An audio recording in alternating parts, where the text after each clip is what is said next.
something that I know we've talked a little bit about on the show before is just how teachers and educators more broadly are expected to solve really all the problems in our society. Which side are you on? Which side are you on?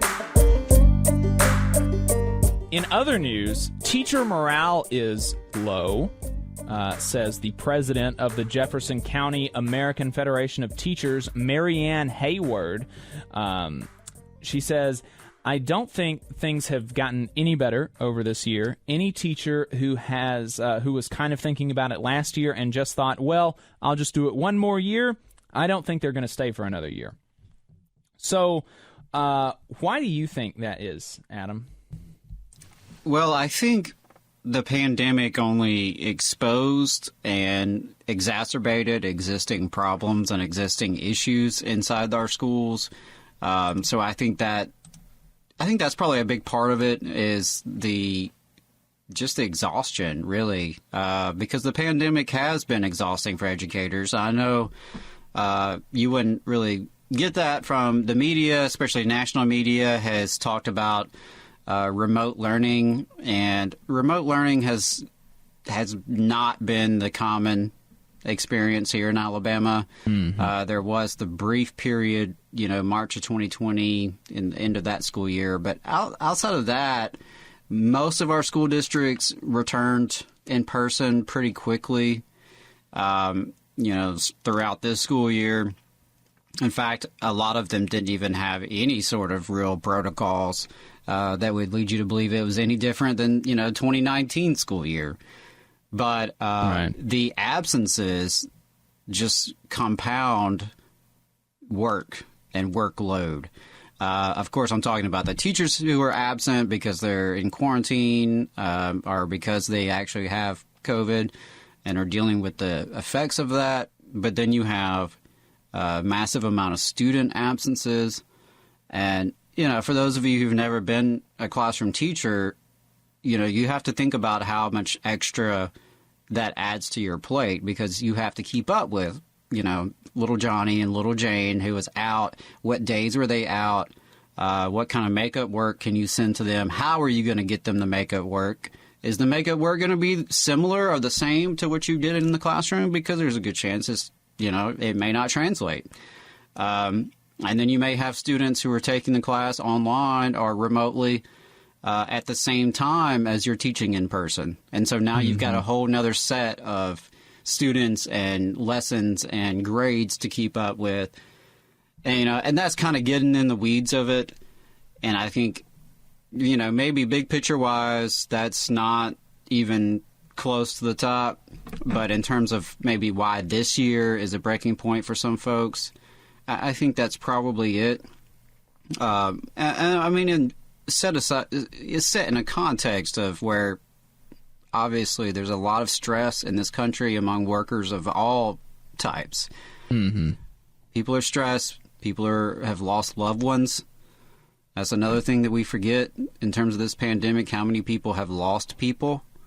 That includes teachers. That includes teachers' families and even students in some cases. And that's all incredibly heavy to take on, and something that I know we've talked a little bit about on the show before is just how teachers and educators more broadly are expected to solve really all the problems in our society. Right. And they are sort of in a triage situation, and these kids come to them, and it's all kids. Public schools accept all kids.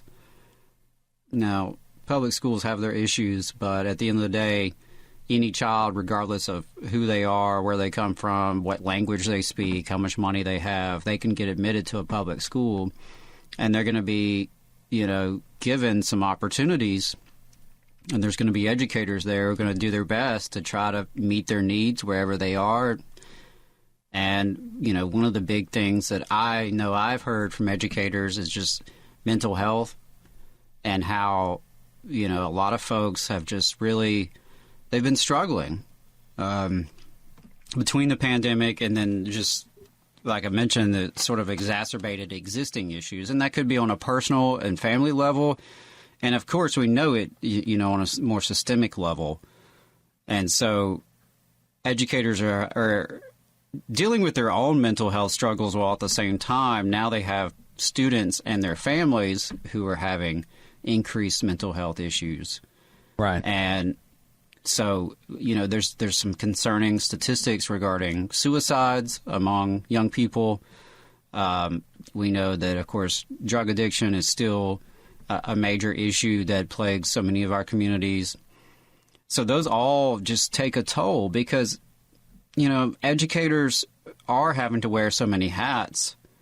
And just because you're great at teaching folks how to write a research paper or you're great in the chemistry lab doesn't mean that you're necessarily equipped to be a mental health professional. Right. And I know our schools have counselors, but if you haven't been in a school in a while, I can tell you that counselors aren't doing much counseling.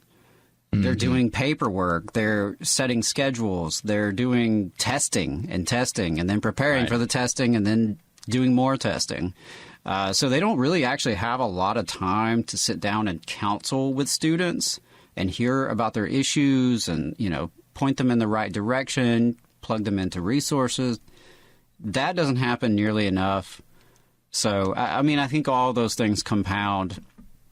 And in Alabama, as we've talked about this before, we've had about 15 years of corporate education reform and privatization. And in the early part of that, some really deep austerity. So I know all the legislators are going to be bragging about this record budget of the Education Trust Fund, which, don't get me wrong, that's great. We'd rather see it go up than go down, believe me. But what's left out of that is the mention of the really, really steep cuts in the aftermath of the Great Recession. I believe the first 5 years or so, Alabama had the second highest cuts in the country. And, of course, you have inflation. So between the two, a lot of these budget increases and teacher salary increases are really just making up for lost ground. Right. Not even, I don't think. Yeah, so I think, and educators, like all workers, are looking around at their options. The Great Resignation is happening across industries, and we know that in Alabama and across the country, educators are paid less than similarly educated professionals. Right. You have to go and you have to have at least a bachelor's degree. You have to pass a certification process. You have to maintain this certification. And if you are jumping through all those hoops and getting all that education in other career fields and other industries, you're typically going to get paid a lot more, usually with a lot better working conditions. You can actually go to the bathroom when you need to. You can go have lunch with adults. You can do any number of things that a lot of folks take for granted. So I think all those things are just kind of circulating. Yeah. So the answer is we should privatize the schools. I'm glad you agree. I'm glad you agree, Adam. All right, Phil Williams. All right. You just saw a clip from the Valley Labor Report. We are live every Saturday morning from 9:30 a.m. till 12:30 p.m. And we pride ourselves on keeping all of our content free to everybody so that we can talk to as many working folks as possible. If you support the work that we're doing, you think that it's important, you think that it's good, then consider making a monthly contribution to the project, and you can do that on our website, tvlr.fm.